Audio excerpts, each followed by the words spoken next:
এই আস্থা যদি নষ্ট করার জন্য কেউ কোনো কাজ করে, এমন কোনো কাজ করে যেটাতে আস্থা নষ্ট হবে, তাহলে ভাই তাকে তো আমার পক্ষে টানা সম্ভব না, টানবো না আমি তাকে, তাকে শেল্টার আমি দেব না।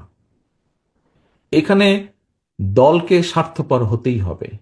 কোনো ব্যক্তির কারণে, কোনো নেতার কারণে, কোনো কর্মীর কারণে যদি মানুষের আস্থা নষ্ট হয়, তাকে আমরা ওন করতে পারবো না। বিকজ আমরা বহু ঝড় ঝঞ্ঝার ভিতর দিয়ে আজ এখানে এসে দাঁড়িয়েছি, বহু অত্যাচার নির্যাতনের ভেতর দিয়ে এখানে এসে দাঁড়িয়েছি আজকে আমরা।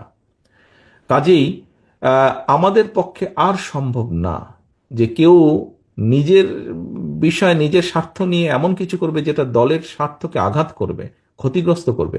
তাকে আমাদের পক্ষে টানা সম্ভব না। হ্যাঁ, অনেকে ইদানিং কিছু কিছু লোক বলার চেষ্টা করে যে দেখুন, আপনারা নয় কি করছেন, আমাদের মধ্যে কেউ কেউ করেছে, কোনো কোনো সদস্য ভুল করেছে, বিভ্রান্ত হয়েছে, কিছু কিছু আপত্তিকর কাজ করেছে, আমরা আমাদের দলের সাথে তার সম্পর্কটা ছিন্ন করেছি।